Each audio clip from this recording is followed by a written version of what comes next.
de Nicaragua, gente que no vende patria. Buenos días, buenas noches, buenas tardes. Bienvenidos y bienvenidas a Sin Fronteras. Son las 6 de la mañana con 29 minutos. Hoy es que miércoles 28 de mayo de 2025. Con Byron Baltoano Sandino y con Carlos Hurtado Ordóñez. Bienvenidos a Sin Fronteras.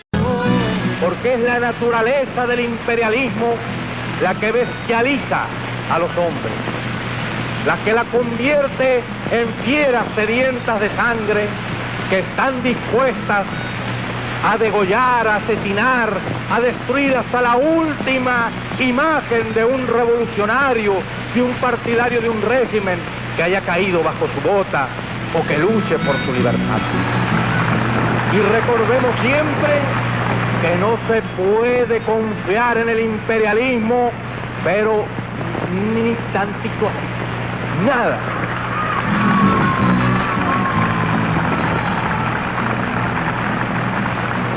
Seis de la mañana con 32 minutos. Tengo un montón de cumpleañeros hoy, bo. Empecemos con Mario Estrada. Hoy está de cumpleaños Mario. Mario, que es el compañero de una compañera de trabajo, María Lourdes Vallejos. Y ahí, imagínate, llevan como 50 años casados esos dos. Ah, qué aguante, ¿verdad? Son bisabuelos. Qué barbaridad. Felicidades a Mario. Y también hoy está ya llegando a los 70, creo que me dijo, no me acuerdo. Sí, creo que 70, porque me dijo que no alcanzan las velas en su pastel. Alina Lorillo, una compañera periodista, de las mejores periodistas de las Segovias, a quien conocemos hace muchísimos años. De Managua, pero se fue a vivir a Ocotal ya en los 80. Felicidades, Alina. Justa Pérez está de cumpleaños hoy, ministra asesora presidencial para asuntos de turismo. La Justa, de Pueblo Nuevo. De Pueblo Nuevo es la Justa. Ella fue concejal, ella fue dirigente de la juventud allá. Y también me pidieron saludar a Araceli Espinosa López, que estuvo de cumpleaños el 25 de mayo. Su marido no quiere que la salude, pero bueno, yo lo hago, pues. Aunque él no quiera, dice que no, ¿para qué? Ricardo Avilés, saludos Ricardo. Felicidades a Araceli por su cumpleaños. Este viernes es el Día de la Madre, ¿verdad? Este viernes es 30, sí, hoy es 28. Y fíjate que me encontré, yo no sabía, yo no los conocía, estas dos obras, esculturas muy bonitas. Una en Mazatepe. Esta fue hecha por italianos y traída a Nicaragua por misioneros, no sé si eran extranjeros también, allá en Mazatepe. Está instalada en el Parque Central. Esto fue como en el 55, 56 por ahí. Es muy bonito ese monumento a la madre. Un poquito descuidado, pero la esencia tiene mucho detalle además. Es que se nota que es, ¿no?, el estilo italiano. Y la otra es de Estelí. Le estaban dando mantenimiento los de la Casa de Cultura, la Ciro Molina, ahí y financiado por la alcaldía.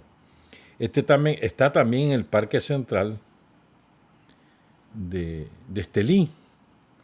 Y la hizo el maestro Julio Gómez Mejía a solicitud del Sindicato Magisterial de Estelí.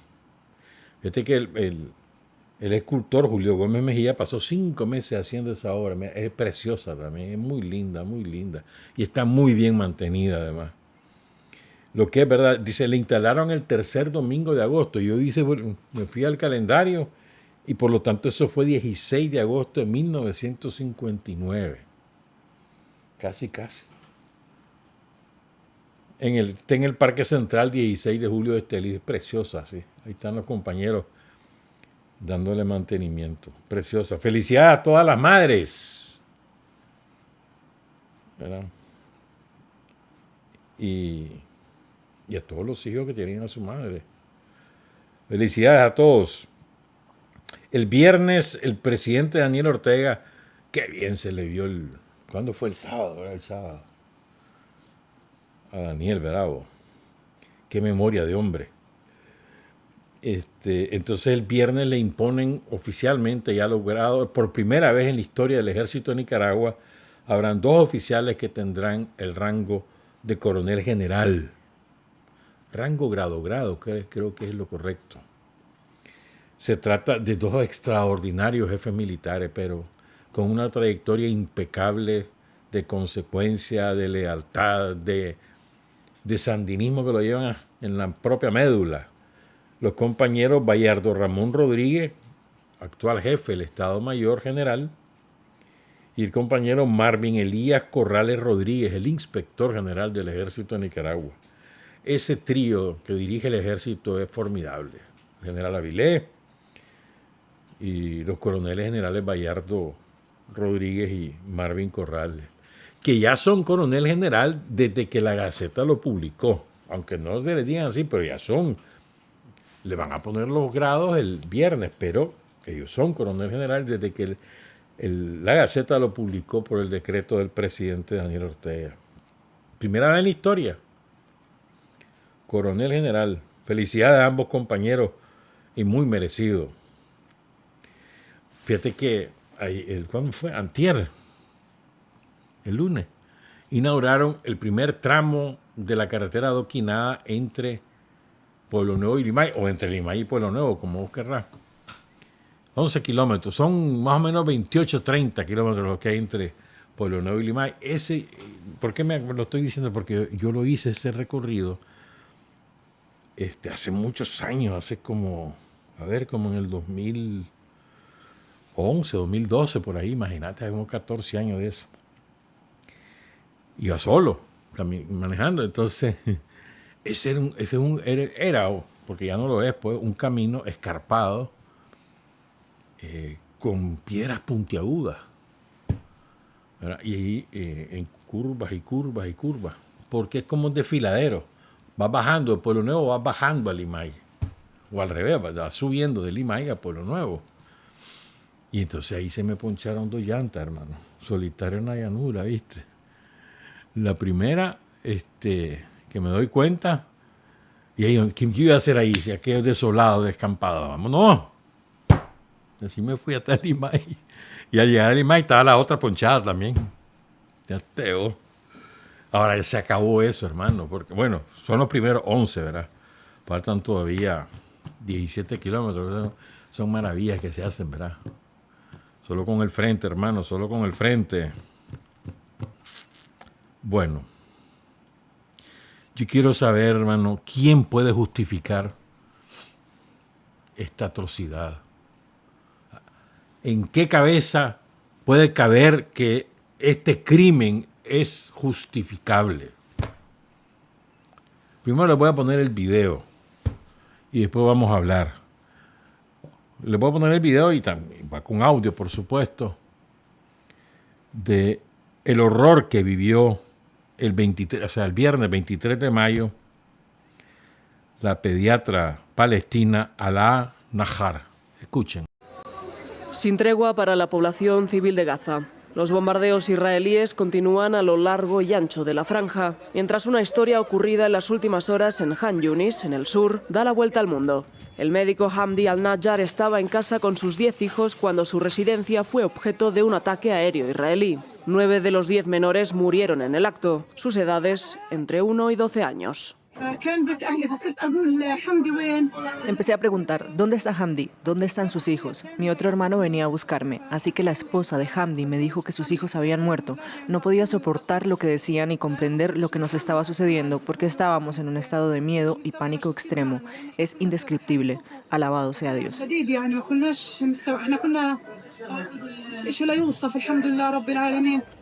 Él sobrevivió junto a uno de los niños, quien se encuentra estable dentro de la gravedad de su condición. Al-Najjar fue trasladado al hospital, donde permanece ahora en cuidados intensivos.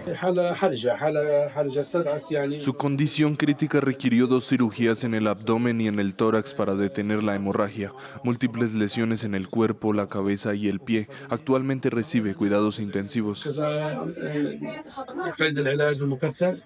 Su esposa, también doctora, estaba en el hospital atendiendo a heridos por otros ataques israelíes. En paralelo, el ejército de Israel afirma que está investigando lo ocurrido, pero señala que toda la urbe de Han Yunis es una zona de guerra peligrosa. Asimismo, para el personal civil, los médicos y los niños.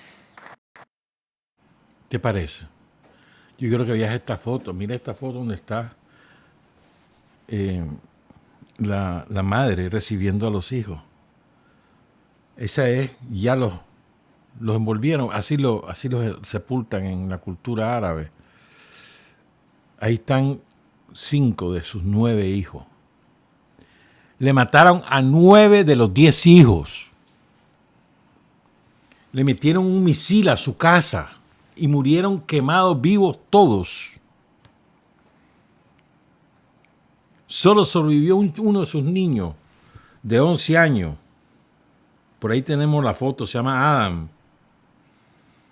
Esto fue en la ciudad de Khan Yunis, en Gaza. Mira el niño, mira cómo quedó. O sea, ¿te imaginas cómo quedaron los que fallecieron? Quemados vivos. Es un espanto. La mamá médica trabajando en el hospital, ella es médica pediatra trabajando en el hospital. Y ahí les fueron a avisar. Y aquella mujer corriendo como loca. Miren ahí recibiendo los cadáveres. Es que, ¿qué derecho hay de hacer un crimen tan espantoso? Digo, todos los crímenes de Palestina son espantosos, pero es que este en particular conmueve. 9 de 10 hijos. ¿Qué edades tenían los niños? Y quiero dar sus nombres. Yaya Hamdi Nahar, 12 años. Hamdi Nahar, por ahí tenés, mira, ahí están los hipotes abajo, ¿ves? Nahar, de 9 años. Rival Hamdi Nahar, de 5 años. Sadin Hamdi Nahar, de 3 años. Rakan Hamdi Nahar, de 10 años. Rasla Hamdi Nahar, de 7 años. Hebran Hamdi Nahar, de 8 años. Lukman Hamdi Nahar, de 2 años. Y Sidar Hamdi Nahar, de 7 meses. Y los malditos sionistas dicen que lo que pasa es que esa es zona de guerra y ahí todo el mundo está en riesgo. Zona de guerra, ¿zona de qué guerra? ¿Cuál es la guerra? Lo que hay es una masacre, un genocidio. Eso es lo que hay. El sionismo debe ser erradicado de la faz de la tierra. Son criminales por naturaleza. Nacieron con ese gen, el gen criminal. El otro día alguien me preguntaba que recordemos el origen. Solo voy a decir una frase, un par de frases. Hasta 1940, 42, hace 80, más de 80 años, ahí en la tierra palestina, todos convivían pacíficamente, toda la etnia, los palestinos, los judíos, todas las etnias que hay en esa zona, los sirios, los demás, estaban bajo el dominio del Imperio Otomano hasta 1918, 1920, que ahí vino, y como es derrotado el Imperio Otomano, el heredero del Imperio Otomano es Turquía, entonces partieron todas esas tierras y ahí se las quedó Gran Bretaña, el Reino Unido, el Imperio Británico, que era el imperio dominante de la época. La madre de todos los imperios, los yanquis, del imperio yanqui es el Imperio Británico. Entonces se quedó con esas tierras. Siguieron conviviendo más o menos pacíficamente. ¿Verdad? Se gobernaban cada quien, había un gobernador general británico, etcétera, pues. Pero los banqueros sionistas, que ya venían con eso desde finales del siglo XIX, y los británicos firmaron un acuerdo secreto antes que terminara la Primera Guerra Mundial, como en 1916 por ahí, de que ahí iban a instalar un nuevo Estado, el Estado de Israel, y que ahí iban a trasladar a todos los que tenían etnia no israelita, sino que eran judíos, y que iban a sacar a los palestinos de allí. Y eso fue lo que ocurrió. Termina la Segunda Guerra Mundial, inventan el Estado de Israel, sacan a la fuerza a los palestinos de sus tierras, de sus casas, en la famosa Nakba, ¿no? 1947-1948. Y eso fue de espanto, sacando a toda la gente a la fuerza. Y empezaron a ocupar todas esas tierras. Y el ejército británico le dio las armas a los judíos para que se encargaran de sacar a los palestinos de sus casas. Y ahí empezó todo. Hasta antes que ocurriera eso, ahí convivían pacíficamente todas las etnias. No había ningún problema. Cristianos, musulmanes, judíos, todo, ningún problema. Cada quien hacía sus cultos, etcétera. Pero se metieron los sionistas de la mano del Imperio Británico y este es el resultado. ¿Saben cuántos muertos van hasta ahora desde el 7 de octubre de 2023? 54.084 palestinos asesinados. Y no crean que es que mueren las mujeres por accidente o mueren los niños por accidente. No, es intencionalmente que los matan. Porque en la filosofía sionista, si matas a las mujeres ya no van a haber palestinos. No es casual que hayan matado a esos 9 niños, esas 9 criaturas. Es deliberado. El 18 de marzo, ¿se acuerdan que hubo una tregua? ¿Se acuerdan, verdad? Parecía que iba a haber el fin de la guerra. Perdón, de la masacre de Israel contra el pueblo palestino. Pues no. Los sionistas decidieron romper la tregua el 18 de marzo y desde el 18 de marzo hasta ahora, es decir, estamos hablando de 2 meses, van 3.924 muertos y 11.267 heridos. Solo quedan 6 centros de salud funcionando en toda la franja de Gaza. Y un hospital, ese que vieron ustedes, donde estaba la mujer, donde estaba la doctora trabajando. Es de espanto. No podemos permanecer indiferentes ante eso. Y todos los que hablan ahí de que yo soy neutral, de que yo estoy por la paz. No. Esto no es de neutralidad, que hay que estar con las víctimas. Y las víctimas son los palestinos. Todos esos hipócritas gobernantes europeos. Estábamos por la paz. Israel, para la masacre, vamos a sancionar. Mentira, siguen haciendo negocio. Y amparados por los yanquis y los británicos. Es una atrocidad lo que ahí ocurre. Son las 6:49. Este domingo hubo elecciones en Venezuela. Qué formidable victoria la del pueblo venezolano. Es impresionante eso. A ver, no tanto por los resultados que son totalmente favorables a las fuerzas chavistas, sino más bien por el mero hecho de que se celebraron. Solo ese hecho, en total armonía y paz. No hubo incidente alguno. Esa es una victoria enorme, enorme. Para un pueblo que está sometido a una bestial agresión económica de parte de los yanquis, que empezó con Obama, les recuerdo. Obama dicta la primera medida de guerra contra Venezuela en el 2015, si mal no recuerdo.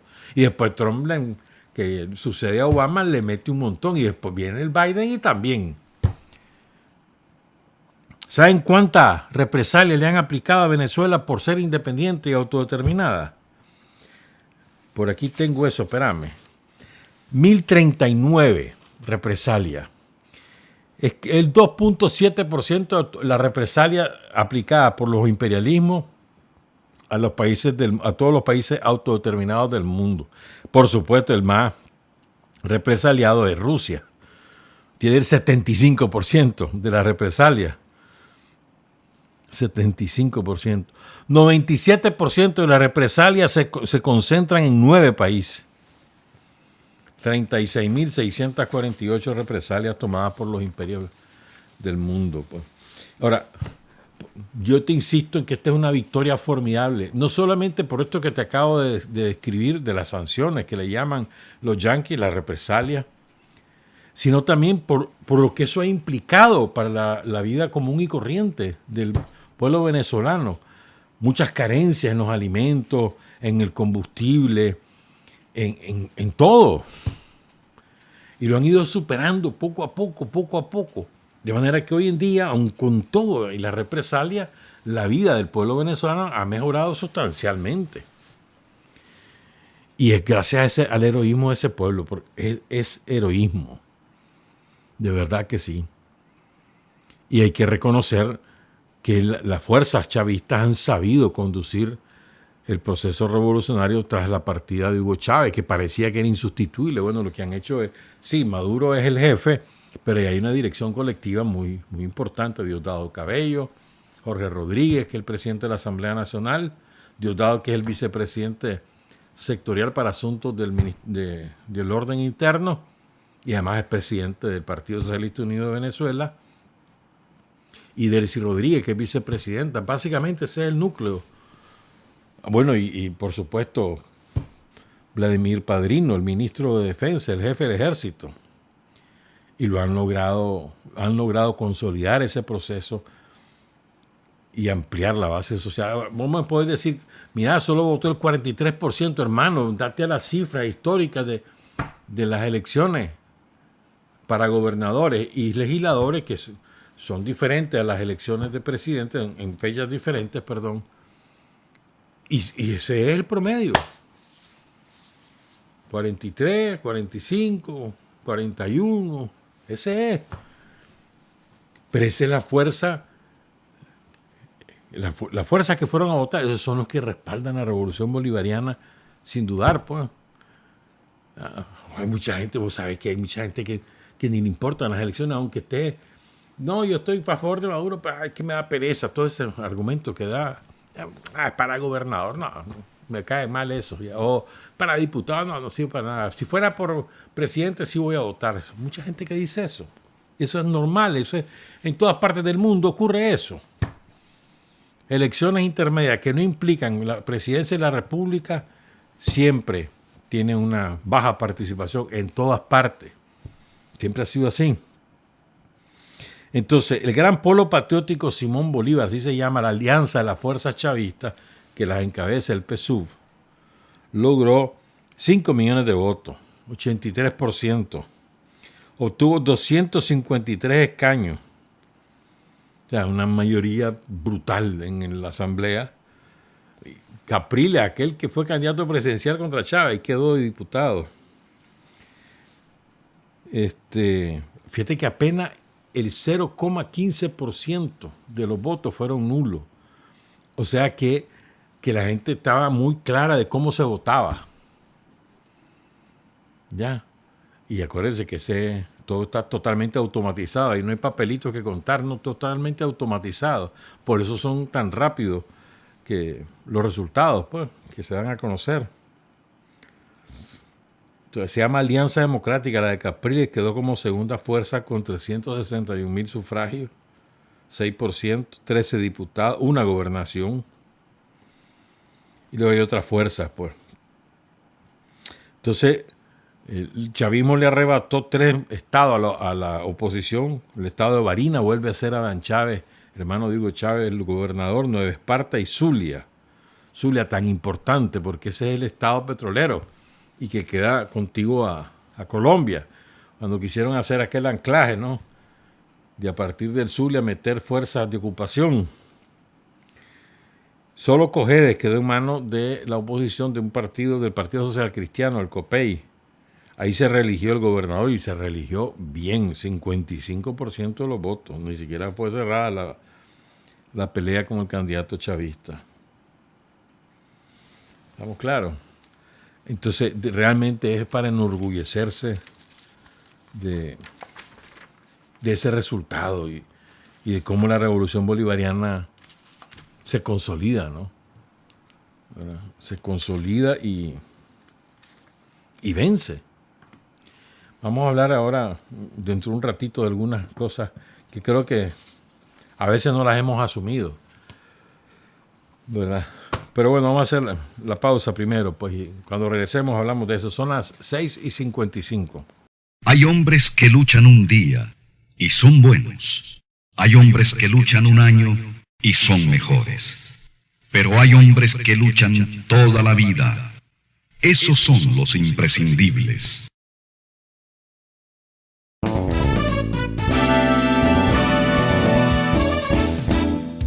Sin fronteras para decir la verdad. Sin fronteras, trabajar, avanzar, combatir, vencer. Sin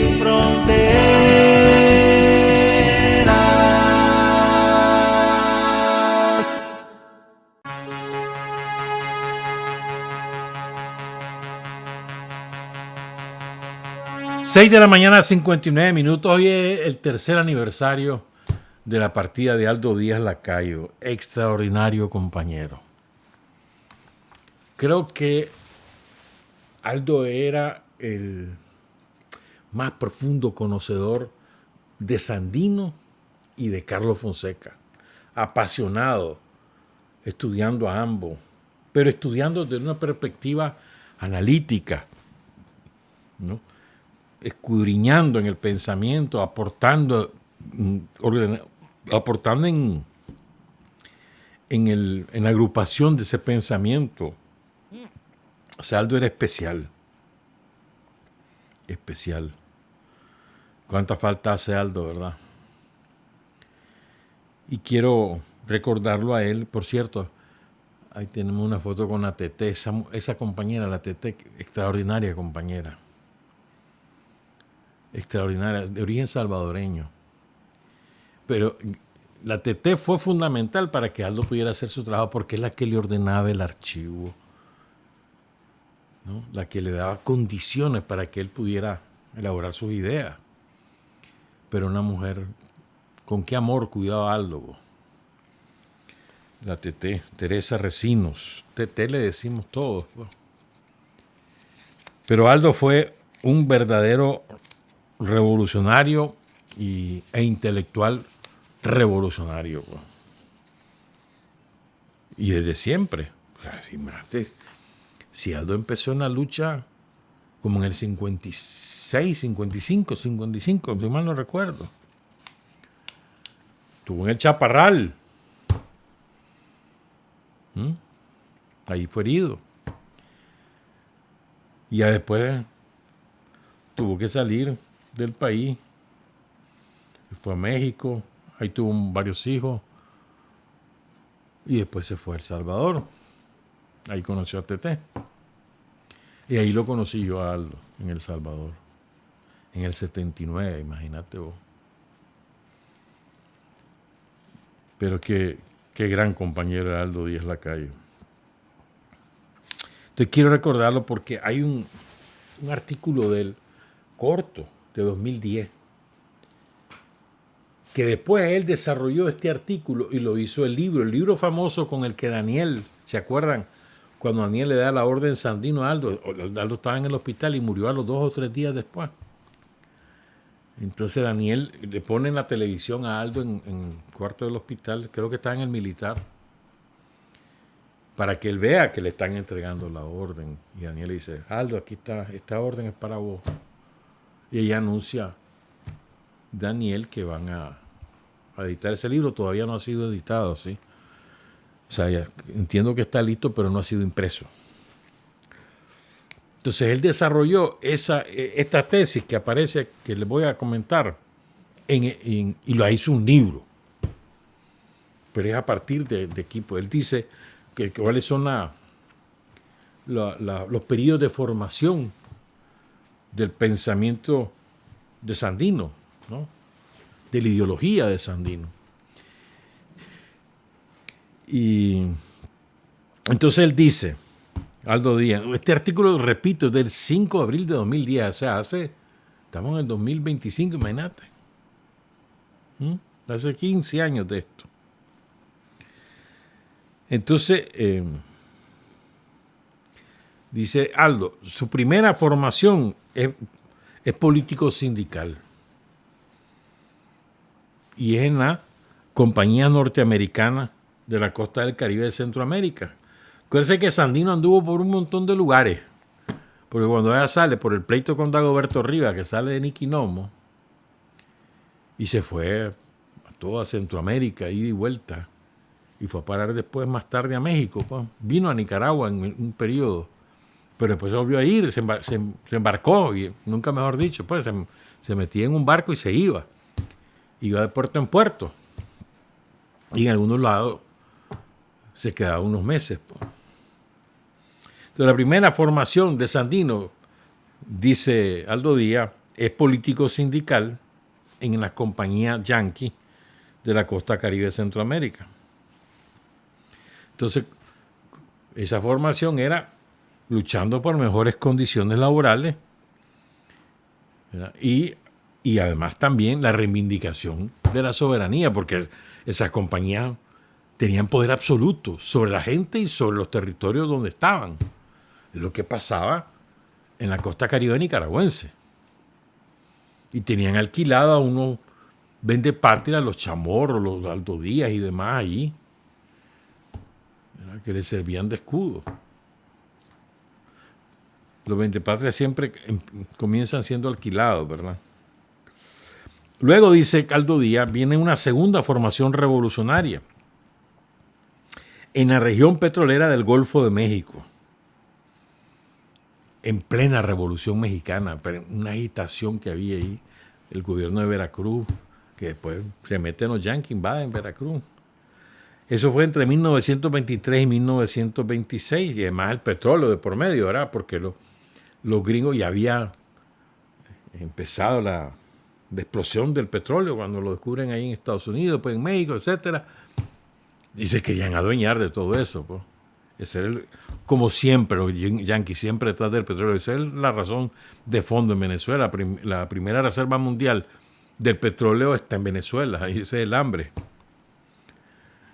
¿verdad? Y lo mismo, aquí Sandino, su formación es, además de ser política y de impregnarse de todas las ideas de la Revolución Mexicana, también es la soberanía nacional. Si hay algo de lo que son muy orgullosos los mexicanos es de su soberanía, ¿no? De su identidad, de su nacionalismo. Son sumamente nacionalistas los mexicanos, ¿verdad?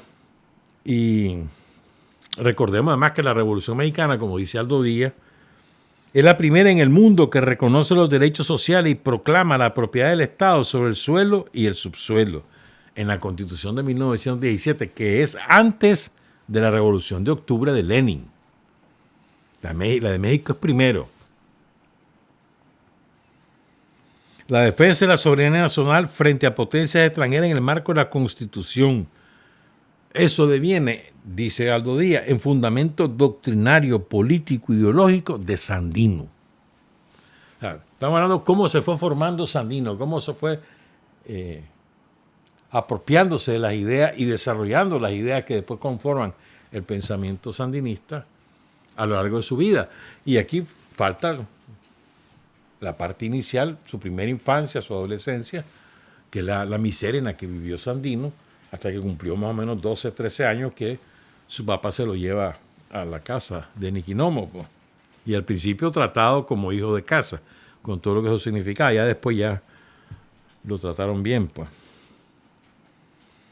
Entonces, simultáneamente está la guerra constitucionalista, comienza la guerra constitucionalista en Nicaragua en el 25-26, ¿verdad? Cuando obligan a renunciar al presidente Solórzano, le correspondía a Juan Bautista Sacasa, que era su vicepresidente, asumir la presidencia, pero viene Emiliano Chamorro, da el golpe de Estado, el famoso Lomazo, e impide que Sacasa asuma la presidencia. Y entonces se desata la guerra por la Constitución, por la prevalencia de la Constitución. Y los yanquis respaldan a Chamorro. Lo que pasa es que le dicen a Chamorro, mira, dale pues que no sea Sacasa, pero vos tampoco. Porque había un acuerdo firmado entre los yanquis y Centroamérica en 1905, 1906, por ahí, ¿verdad?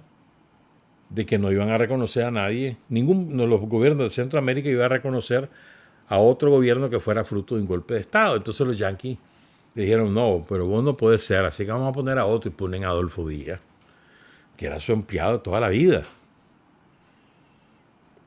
Uno de los peores traidores que ha parido Nicaragua es Adolfo Díaz. Por cierto, pariente de Aldo, por cierto, pues. Pero Aldo es lo antagónico a Aldo Díaz, pues. Aldo Díaz, lo antagónico a Adolfo Díaz. Bueno, entonces, ¿verdad? Miren qué interesante esto, es sumamente interesante. Viene el Espino Negro, acabamos de recordar la máxima traición cometida en Nicaragua, ¿no? Y que Sandino bautiza ese día como el Día de la Dignidad Nacional y dice que debería de haber fiesta porque los nicaragüenses honrados dijimos que no a la entrega del país. ¿Verdad? El Día de la Dignidad Nacional, que ahora también es el Día de la Bandera, de las banderas nacionales, el 4 de mayo. Eso lo decretó la Asamblea Nacional para el 4 de mayo, fue más o menos. ¿Verdad? Fíjense bien en esto, por favor. Esa guerra constitucionalista, que era por el marco legal, pues, y le correspondía a Sacasa ser el presidente, él era el jefe de la Revolución Liberal, y tenía un militar que se hacía cargo del ejército, que era Moncada. Moncada lo traiciona y firma el acuerdo con Stimson a cambio de reales y de la presidencia que le van a dar 4 años después, como en efecto se la dieron. ¿Verdad? Se la dieron en el 28, en las elecciones, y el 29 asume. O sea, no se nos olvide esto, pues.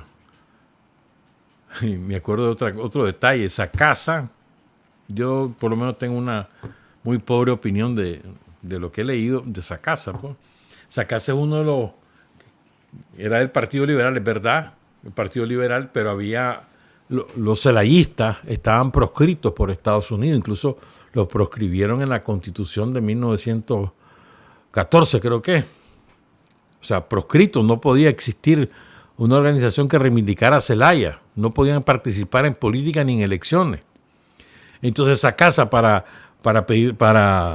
quitarse ese color de liberal, fue a pedirle permiso a los gringos, se fue a Estados Unidos. Mira, yo no soy celayista, yo soy bueno, yo quiero buenas relaciones con Boy. Así fue que llegó a la vicepresidencia. Pero bueno, pues eso es harina otro costal. Entonces, fíjense bien.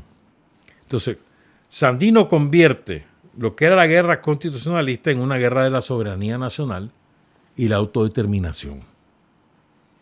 Y la no injerencia y la no intervención. Pero es Sandino, a partir del 4 de mayo. Y recordemos que esa fue una guerra, como dice Aldo Díaz, infinitamente desigual en tropas, armamento y tecnología. Como decía Gabriela Mistral, el pequeño ejército loco contra un imperio mundial.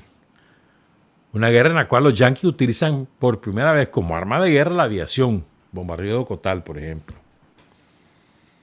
Hay un poema de Neruda que lo cita Aldo Díaz, que es lindo, ¿no?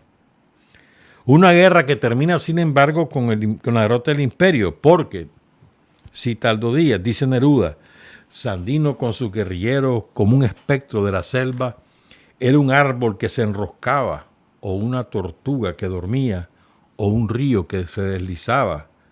Pero árbol, tortuga, corriente, fueron la muerte vengadora, fueron sistemas de la selva, mortales síntomas de araña. Poema de Pablo Neruda. Entonces, fíjense, Sandino desarrolla la guerra de guerrilla, que no era la primera vez que se realizaba, pero era la primera vez que en América Latina había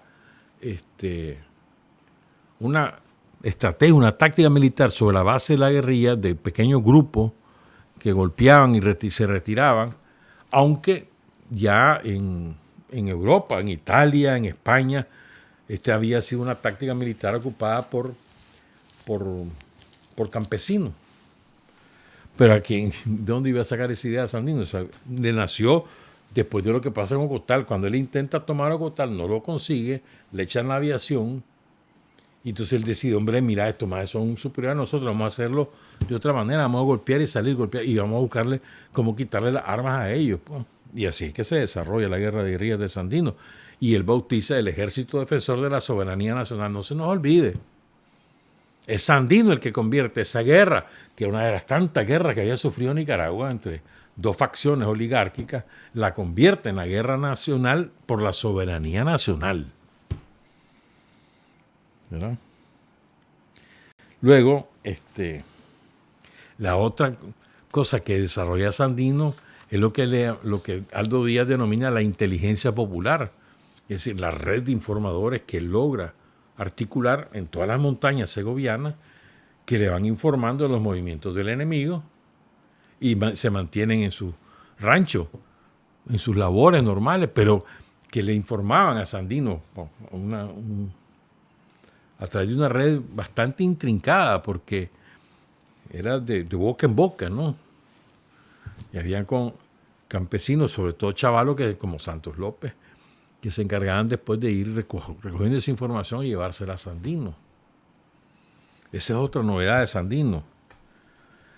Pero quiero centrarme en esto, que lo cita Aldo Díaz en este artículo, que me parece muy pertinente. El antecedente de la OEA era una conferencia que armaba los yanquis, y hubo una en La Habana, en Cuba, en enero de 1928, la 6ª Conferencia Interamericana. Y la presidió el presidente de Estados Unidos, Calvin Coolidge.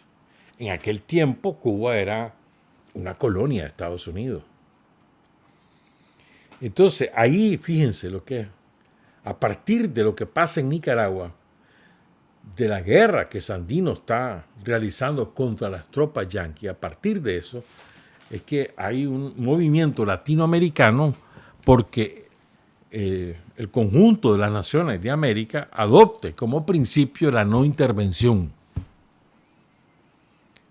Y de esto es portavoz principalmente El Salvador y Argentina.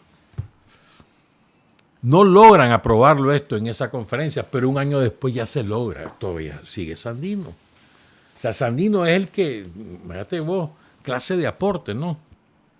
Es el que inspira que América adopte como principio la no intervención en los asuntos de otros países, el respeto a la soberanía nacional de cada país. Es Sandino. Impresionante, ¿verdad? Es que Sandino era una maravilla, de plano que sí.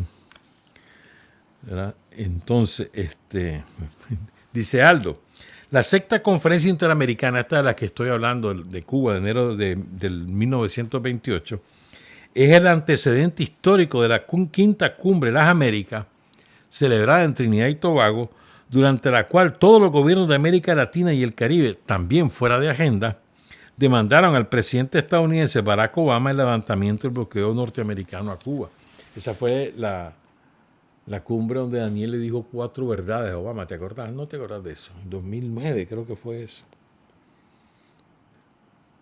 Barbaridad le dijo al baboso ese, criminal. Obama es un criminal disfrazado, pero un criminal.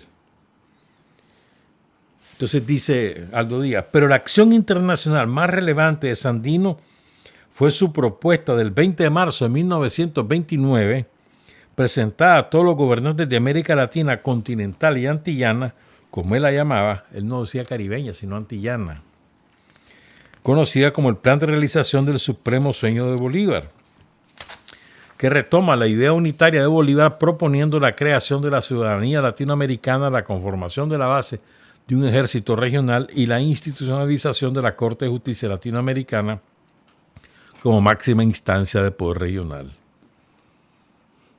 Sigue siendo una utopía, sobre todo porque los yanquis han logrado recuperar terreno en el sur de América. Y tienen a Ecuador, que lo tienen cogido del cogote, por no decir otra cosa, ¿verdad? Tienen al Perú, tienen a Chile, tienen a Argentina. A Colombia medio se les ha escapado, pero están buscando cómo recuperarla. Tienen a Panamá, tienen a Costa Rica, tienen a El Salvador. Que barbaridad, 428 muertos van en El Salvador en las cárceles de Bukele. 428. Es una salvajada. Hace poco murió un transportista, lo metió preso porque no le hizo caso a un decreto de unos días, era de dar transporte gratuito porque había un problema, un derrumbe en una de las carreteras principales, Los Chorros, creo que se llama. Y se murió en la cárcel. Bueno, o tienen a Guatemala, Honduras la tienen, no la han logrado recuperar, pero están en eso. La veo difícil, pues parece que las fuerzas celayistas van a lograr ganar la elección, vamos a ver. Y así pues, entonces todavía es una utopía porque los yanquis han logrado recuperar terreno en América Latina, pues. ¿Verdad? Y luego menciono una última cosa, Aldo Díaz, que creo que hay que recordarla. Y esto lo pueden ustedes encontrar desarrollado en la segunda obra de Gregorio Seltzer. La primera es Sandino, general de hombres libres, y la segunda es Pequeño ejército loco. En ese libro se explica al detalle esto que enuncia Aldo Díaz, que es cuando Sandino se va para México porque tiene la promesa del presidente mexicano, Calles, de que le va a ayudar. Estaba recuerden, estaba el enfrentamiento entre México y Estados Unidos por el petróleo y otras cosas. Lo que no sabía Sandino es que ese era un acuerdo que habían tomado Estados Unidos y México. Sacar a Sandino con esa promesa y encerrarlo allá en Veracruz. Que no volviera a Nicaragua, ese era el plan. Y entonces se lo van llevando así. Le pagaron, al principio le pagaban todo, pero después lo dejaron al garete. Y él tuvo que buscar ayuda. Sandino tuvo que buscar ayuda con personas adineradas del estado de Veracruz y que le pagaron el hotel, pero lo dejaron abandonado. Lo tiraron ahí a un hotel, creyendo que ahí se iba a quedar Sandino. Y le decían, sí, hombre, ya vas a tener la entrevista, espérate, hombre. Sí, ya la vamos a concertar, porque él había metido en Veracruz y en México, y en la Ciudad de México estaba el presidente. Sí, hombre, no, es verdad, si el presidente te va a dar la arma, pero espérate. Y era mentira, porque era un acuerdo secreto entre Estados Unidos y México. Esa es una tradición que hay que mantenerla presente. Y Sandino se escapa. Él lo cuenta. ¿Cómo hizo? Se escapa. Y bien, regresa a Nicaragua. Pero lo más importante que recuerda Aldo Díaz es que la esperanza de Estados Unidos y los mexicanos, bueno, el gobierno mexicano era que con Sandino fuera se acababa la guerra en Nicaragua. ¿Y qué va a hacer, hermano? ¿Qué va a hacer? Estaba Miguel Ángel Ortiz, y estaba Pedro Altamirano al frente de las tropas, y la guerra continuó y con éxito. Miguel Ángel y Pedro Altamirano son los jefes militares, porque él se llevó a extraer a los demás a su viaje. Pues. Es impresionante. Es tan grande la epopeya, ¿no? de Sandino, que el intelectual francés, Henri Barbusse, lo bautiza como el general de hombres libres. Un francés, imagínate vos. Entonces, fíjense, pues, la guerra que encabeza Sandino contra la intervención yanqui por la soberanía nacional da a luz el principio de no intervención que sea asumido por toda América. Así de grande Sandino. Los aportes de Aldo Díaz, ¿no? Aldo Díaz Lacayo, una pérdida dolorosísima para la revolución, pues. Extraordinario, Aldo. Y saludos a Tete, a Teresa Resino, su viuda. Son las 7:23. Ya me olvidó hasta el nombre de este compañero, pero no importa. Miren, quiero hacerles dos relatos de la guerra contra los yanquis en los 80. Dos relatos. Uno es la masacre de Unicuás, ahí cerca de Molucucú. Y el otro es, que están vinculados los dos. Primero es este segundo, este que voy a mencionar el segundo es primero, que es Batitán, la zona de Batitán, los combates en Batitán. Ahí en Unicuás, ahí cayeron 28 compañeros. Yo me acuerdo cuando eso ocurrió, fue un golpe dolorosísimo, como el de Cuapa, ¿te acordás? La caída en Cuapa, la emboscada que les hicieron. Pero fue un golpe dolorosísimo por la cantidad de compañeros que cayeron, ¿verdad? Y por la zona donde ocurrió, y porque también uno decía, chocho, mano, fueron capaces de matar a tanto. Estos malditos tienen armas y están organizados. O sea, fue como un despertar dolorosísimo, pues. Pero bueno, ¿cómo comienza esto? Les voy a leer 2 relatos. 3 mejor. 3 relatos son del mismo evento. De un operativo que realiza el Ejército Popular Sandinista en la zona al norte de San Pedro del Norte. Ya, o sea, de Paigua, al oeste de Prinzapolca. Eso era una zona selvática. Eso era frontera agrícola. Yo recuerdo que yo conocí Mulucucú en el 84. Y eso era un campamento nada más para el entrenamiento de los cipotes que eran reclutados para el servicio militar. Fangoso, lluvioso, con unos caminos terribles. Y uno veía hacia el este y eso era selva, ¿verdad? Entonces, lo que se conocía en aquella época como la costa atlántica, hoy la conocemos como la costa caribe. En aquel tiempo era Celaya, decía uno, la costa atlántica, ¿verdad? Entonces, todo eso era tierra de nadie. Ahí no había presencia del Estado. O sea, ni a través de sus expresiones armadas, ni a través de sus expresiones sociales. No había presencia del Estado.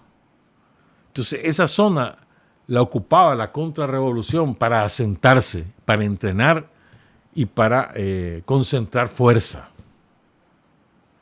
¿Ya? Entonces, habían logrado instalar un campamento enorme ahí, en esa zona. Batitán,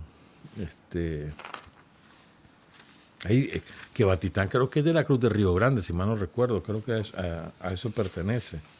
Batitán, Achita, Poncaya, Gamalote, Oliguaz, toda esa zona, ¿verdad? Entonces, el ejército decide lanzar un operativo para aniquilar a esa fuerza y destruir ese campamento. ¿Estamos claros? Entonces, recuerda el Flaco Martínez, del que hemos hablado aquí en otros programas. El 17 de abril de 1985, después de haber dejado la zona de Nueva Guinea y establecer nuestro puesto de mando en la Hacienda Las Cañas, cerca de Huaco, por cierto, aquí un paréntesis, la referencia para hablar de Batitán era Huaco. Imagínate vos. O sea, era como el punto más reconocido del país, que más cerca también de la zona de Batitán. Imagínate vos. Hoy, Huaco, que sería una referencia lejanísima y más cerca de Ubú o San Pedro del Norte o el mismo la Cruz de Río Grande, pues. Entonces, se establecen en Las Cañas y ponen el puesto de mando. Salen de Nueva Guinea, o sea, sacan a distintas fuerzas, Bli, el Farabundo Martí, el Fama, y el Sócrates Sandino, los concentran en esta zona para después llevarlos a Batitán. ¿Verdad? Son 4 compañías del Farabundo Martí, ¿verdad? Y creo que son otras 4 del Sócrates Sandino, no recuerdo cuántas. Entonces dice el Flaco Martínez que la primera emboscada fuerte la sufren en el sector de la embajada. ¿Verdad? Los hermanos del heroico Bli, Sócrates Sandino, caminaban en la misma dirección, ellos sobre la ribera norte del Río Grande y el Farabundo Martí, el glorioso Farabundo Martí, por la ribera sur del Río Grande. ¿Estamos claros? Van las 2 fuerzas, o sea, el Río Grande los separa. Unos van por el norte, otros van por el sur del río, sí. Y van rumbo a Batitán. Entonces ahí estaban 3 comandos regionales, 1, 2 y 3, de la agrupación Jorge Salazar. ¿Ya? Dice Flaco Martínez que el campamento era enorme. Días de marcha y combate. Y si mal no recuerdo, el Sócrates Sandino, no estoy seguro de lo que voy a decir, pero creo que el Sócrates Sandino estaba bajo el mando del Chaparro Frank, que falleció hace como 5 años, ¿no? Como 5 años murió el Chaparro Frank, el fundador de las PUFE. Pero creo que el Chaparro Frank era el jefe del Sosa, pero no estoy seguro. Del Sócrates Sandino. Entonces dice el flaco, en el Cerro El Macho empezó todo para nuestro Bli. Aquel final de verano fue duro y doloroso, pero victorioso. Desde tempranas horas del 9 de mayo de 1985 empezó el asalto y toma del campamento contrarrevolucionario de Batitán y Poncaya. Después de 15 días de marchas y combate, se logró el objetivo. Preciosa sangre se derramó en esa batalla y gesta de los Bli, coronel Sócrates Sandino y coronel Farabundo Martí. Honor y gloria a los caídos.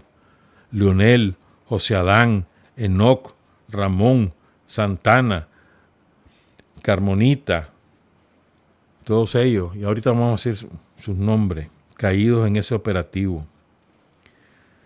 Fueron en total, creo que 16 o 17 los compañeros que caen en ese operativo, caen en combate. ¿Verdad? Algunos venían de la prepa de León, de la Escuela Preparatoria de León. Recuerdan que la prepa, que fue una novedad en su época, fue extraordinario porque habían muchísimos muchachos que no habían logrado culminar su bachillerato. Entonces la fundación de la prepa fue algo extraordinario porque les permitía a los chavalos trabajar y culminar su bachillerato. Además lo hacían en 5 años, se hacían en 3. En la prepa de Managua, la prepa de León. Y todo ese chavalero fue, digamos, semillero de muchachos que fueron al servicio militar. Y gente, ahí hay un montón que viven, ¿no? Y que continúan siendo revolucionarios. Entonces, fíjense bien, aquí les vamos a contar algo. De ahí, por ejemplo, cayó Enoc Zamora, de Matagalpa, que había sido atleta olímpico. Cayó el 15 de mayo. Ese día cayeron varios compañeros. José Adán Centeno, que era de San Sebastián de Ayalí.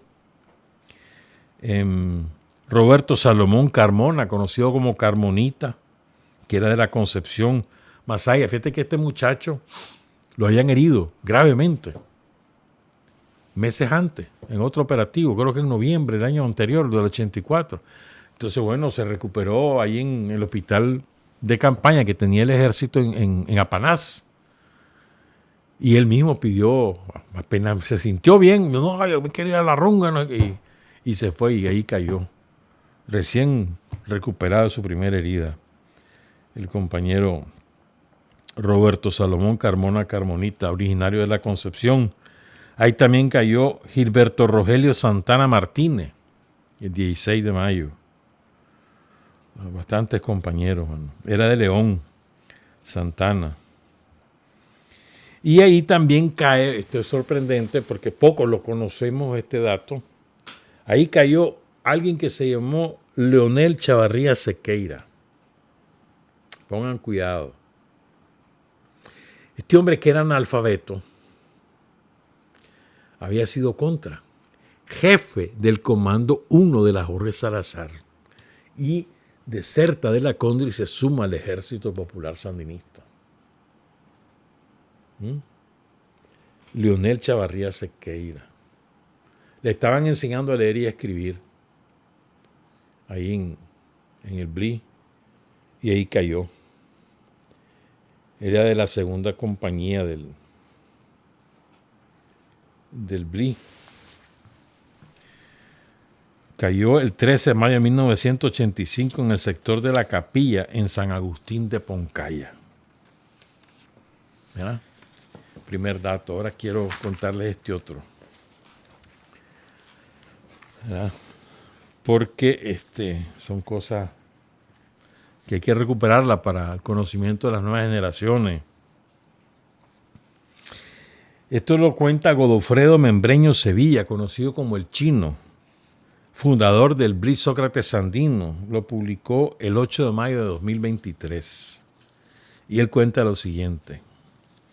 El 8 de mayo de 1985 cae en el jefe de una compañía del Bli Sosa, el teniente Santiago Espinosa, y murieron Vladimir Saborío y el francotirador Ramón López cuando entraron en un campo minado con minas Claymore. Esto él lo cuenta, a ver, cuando la contra se asienta en ese campamento, que era enorme, hasta en una gallera tenían, imagínate vos, ¿verdad?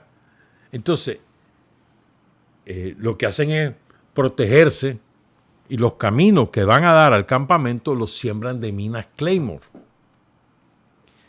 Los compañeros del BRI se dan cuenta de eso porque atrapan a un contra que andaba buscando comprar no sé qué cosa, entonces lo atrapan. Y él confiesa que los caminos están así. Es más, él mismo, como van sobre esos caminos, él no quiere morir.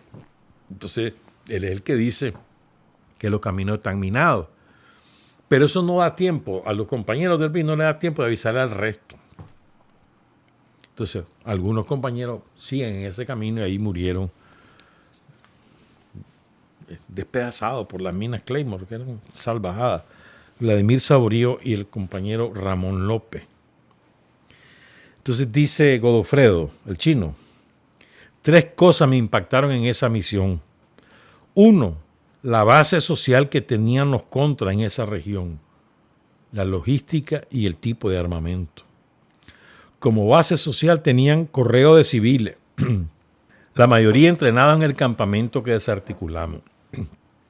La Iglesia Católica, a través de sus líderes, apoyaba a los contrarrevolucionarios. Tenían armamento de todo tipo, ametralladoras calibre 60, imagínate vos. Era un campamento muy grande con pista de aterrizaje, barreras para montar toros, galleras con gallos americanos, estadounidenses, pues, ganado, criaban ganado para comer, pues, beber leche, etcétera. Champas, torreones, o sea, tenían los torreones de vigilancia hechos de bambú, entre muchas otras cosas. Ese era el campamento. Imagínate vos que hace despliegue. Entonces ahora quiero contarles esto. El jefe de la compañía era Chago, el teniente Santiago Espinosa, y él caminaba en su hombro un chocollito. Ahí andaba, operando con el chocollo. No se lo despegaba. Entonces cuando Santiago y Vladimir y el francotirador Ramón López, los 3 compañeros, caen en la mina y mueren despedazados, queda el cuerpo de Chago. Recuerden, Chago es el que andaba el chocollito. Entonces cuando dice Godofredo que cuando llegan a buscar los cuerpos de los compañeros, estaba el cuerpo de Chago y a su lado estaba vivo el chocollito. No se le despegó a Santiago. Imagínate esa escena. Y la tercera cosa, cuenta Godofredo, el chino, fue que mi hermano Carmona, Roberto Salomón Carmona, Carmonita, oigan esto, me había contado que su papá había sido guardia nacional y que en 1979, con el triunfo de la revolución, su papá, guardia, huyó hacia Honduras, que nunca supieron de él. ¿Verdad? Recuerden, originario de la Concepción, Carmonita. Oigan esto. Entonces, en esos días, Barricada, por ahí están los recortes de Barricada, pues publica que habían logrado desmantelar el campamento de la Contra. ¿Verdad? Entonces, los cuerpos de los compañeros caídos, ponete los recortes. Los cuerpos de los compañeros caídos los llevaban a Apanás, ¿verdad? Para ahí llevaban los familiares y se les entrega, o a veces, o a otras veces se llevaban los cuerpos a los lugares de origen. Entonces, bueno, llevan el cuerpo de Carmonita a Apanás y ahí llega la familia a retirar una vez que lo preparan. Pues. el cuerpo de Carmonita lo llevó un sargento de la primera compañía, Alberto, que también era de la Concepción y era amigo de Carmonita. Pongan cuidado, sí. Cuando la familia llega, la familia no quiere llevarse ese cuerpo porque no está segura de que ese es su hijo. ¿Y saben por qué? Porque en el mismo combate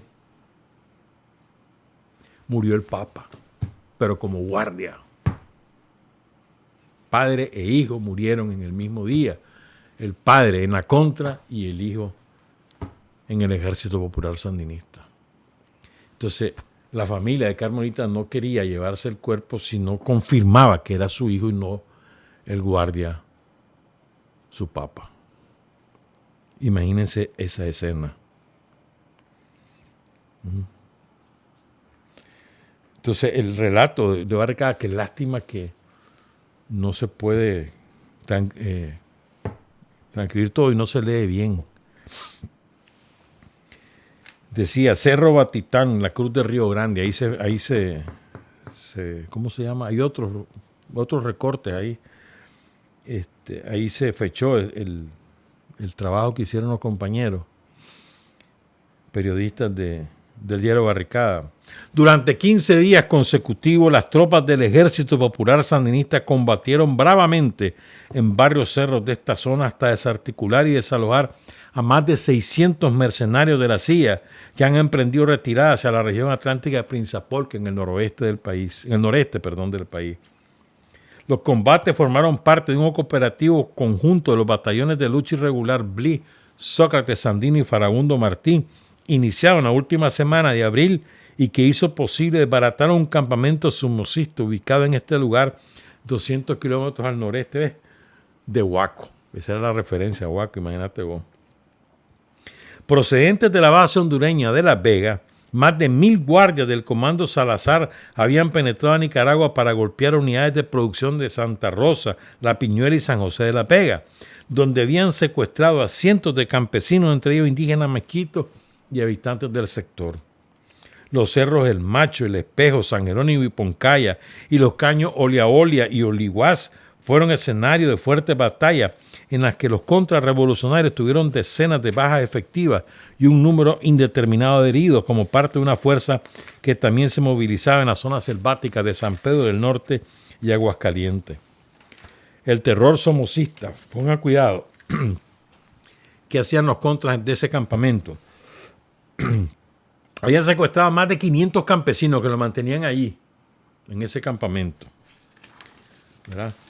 Eran de la comarca, en la zona de la comarca El Gapalote, en Caño Batitán, que es como un tributario del Río Grande, un riachuelo, un caño, pues. ¿Verdad? Y dice el reportaje, la zona de Celaya Central presenta una espesa vegetación y desde el aire pueden verse pocas y pobres casitas desperdigadas entre el verdor.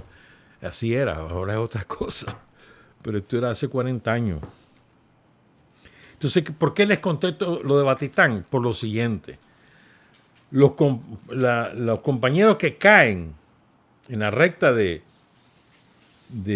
Unicuás son de estos BLI que habían destrozado a la contrarrevolución. Entonces, como la contra la obligan a dispersarse, no es que los mataron a todos, no, pero destrozan el campamento, los compañeros de los dos BLI, lo destrozan y obligan a la contra a irse. Un montón de muertos, pero el resto huye. Entonces, de los que huyeron son los que emboscan a los de Unicuás, la recta de Unicuás, que queda como a ¿cuánto? Como a 13 kilómetros más o menos de Mulucucú. Antes de llegar a Mulucucú, si vas para allá, ¿verdad? Es una recta, bueno, no importa.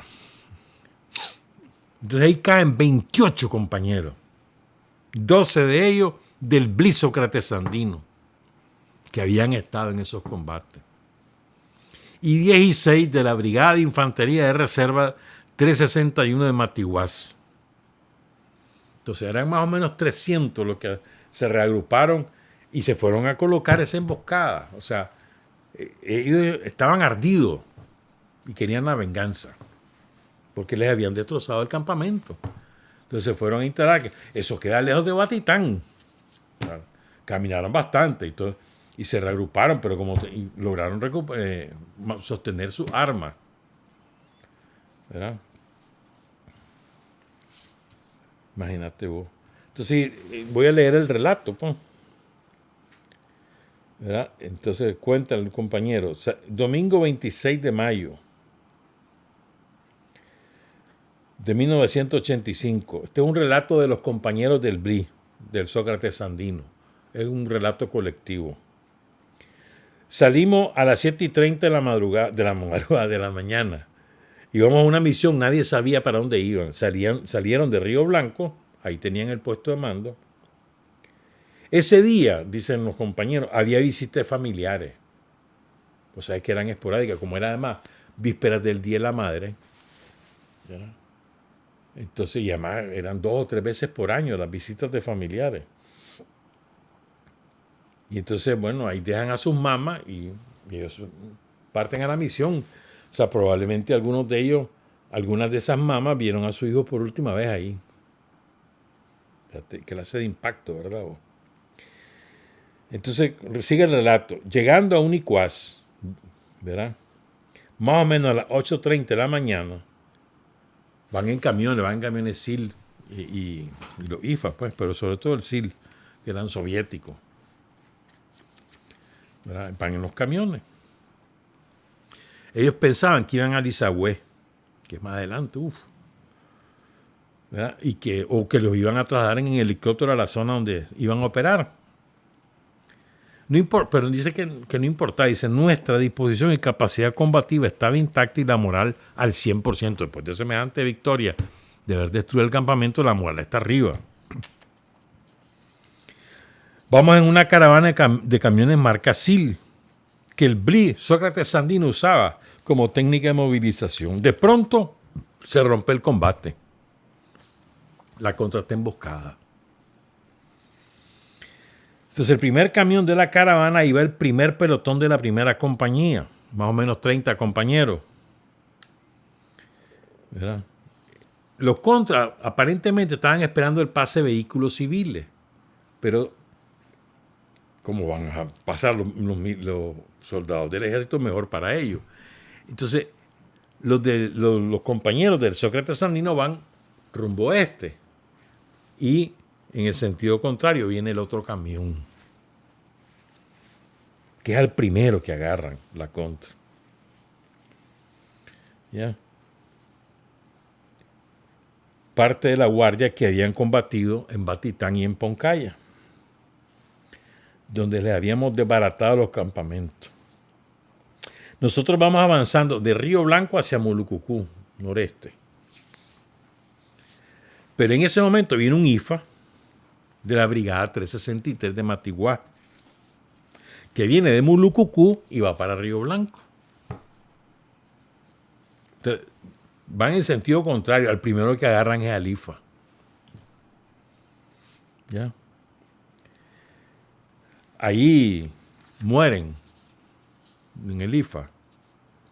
De los 28 asesinados, son 12 del BRI y 16 compañeros que caen de la Brigada 361 de Matiguá, la mayoría voluntarios. Entre los compañeros de la brigada que caen está el teniente Martín Centeno, que era el político de la brigada. De nuestra parte, dicen los compañeros, fue destruido totalmente el camión SIL, que era conducido por el compañero militante del Frente Sandinista y de Juventud Sandinista, Danilo Caldera. Ahí tenemos la foto del compañero, que era también el jefe de la técnica vehicular del batallón. Los cachorros, solo me imagino esa emboscada, ¿verdad? Porque, a ver, vos vas en el camión, vas con tu fusil, con tu cantimplora, lo que sea que llevas, la mochila, y de pronto te emboscan. Entonces vos te imaginás la balacera, la sorpresa de aquellos muchachos. Entonces, pero todos se tiran del vehículo. Su primer instinto es tirarse del camión, fusil en mano, y comenzar a combatir. Algunos van cayendo, etcétera, pues. Pero me imagino eso debe haber sido de espanto, ¿no? ¿verdad? Y repelen el ataque.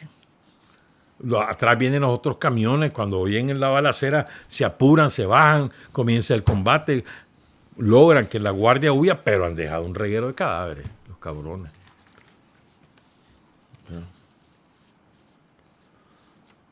Entonces, solo se lograron identificar 15. Porque a los 12 del BLI quedaron identificados, pero la mayoría de los voluntarios pues no se logró identificar. Hubo un acto el lunes ahí en la recta de Unicuaj, y hay como un altar, ¿verdad? Es bonito. Los del BLI, Sócrates Sandino, no olvidan eso, y año con año van. Quiero leer los nombres de los caídos. Murieron 12 del BLI, 6 heridos y 5 ilesos del BLI. Y 16 compañeros de la Brigada de Infantería de Matiguá. Voy a leer los nombres de los caídos. Aquiles Gilberto Torres Huerta, de Matiguás. Eduardo Danilo Caldera Morales, de Managua, el conductor del SIL. Edelberto Carvajal Delgado, de Managua. El teniente Eugenio Martín Centeno López, político del BIR. Gabriel Antonio Gutiérrez López, de la comarca La Reforma, de Masaya. José Calixto García Gaitán, Chepito, de Tisma. José Domingo Mendoza Mendoza, de Huigalpa. José Javier Sandoval, Juan Ramón Pizarro Ramos, de Managua. Lino José Cárdenas Escobar, de Los Altos, Nindirí. Luis Arlen Mena Sotelo, de Tisma. Manuel Antonio Salazar Álvarez, el Pelón, originario de Chinandega. Pablo Emilio Sobalbarro Vilche, a quien apodaban el Inca porque él era obrero de la Inca. Ahí funciona todavía esa fábrica ahí en Masaya. Como ahí trabajaba, todavía le decían el Inca. Rafael Arcángel Dávila Varillas, de Los Altos, Nindirí. Y Roberto Antonio Otero Vargas, del barrio Santa Teresa de Masaya, aunque hay algunos datos que encontré que también lo refieren a Managua. Esos son los identificados. Los 6 heridos, Juan Francisco Madrid Miranda, de Chinandega, ya falleció. Marcos Antonio González Velázquez, le llamaban el odontólogo, de la colonia 10 de junio. Mauricio Paredes Guardado, de Chinandega. Michael Demo, le decían Petrocelli. Petrocelli era una serie policial, me acuerdo yo de eso. A él le decían Petrocelli, a lo mejor porque se parecía al actor o porque a lo mejor a él le gustaba la serie, pero así le decían pues, a Michael Demo, Petrocelli, que era el jefe del pelotón. Orlando José Robles Acuña, le decían el zurdo, de Masaya. Y Ricardo Arana Canelo, de Managua. Esos fueron los 6 heridos. Y hay algunos ilesos. Félix Rojas Río, el sanitario del pelotón, que es de Cofradía. Guillermo Enrique Gaitán, de Masaya, que era el radiocomunicador. Murió este año, murió en febrero pasado. Mateo González Velázquez, era el ametralladorista. Nació en las Pilas Occidentales de Masaya, también murió hace varios años. Y otro de los sobrevivientes de esa emboscada es Manuel Méndez, de Chinandega. Honor y gloria a los caídos, hermano. Esa es la juventud heroica del pueblo de Nicaragua, que parió la revolución, que defendió la revolución, que sostuvo la revolución y que nos permite hoy estar hablando en esta radio y a ustedes estar escuchando. Trabajar, avanzar, combatir, vencer. Patria y libertad.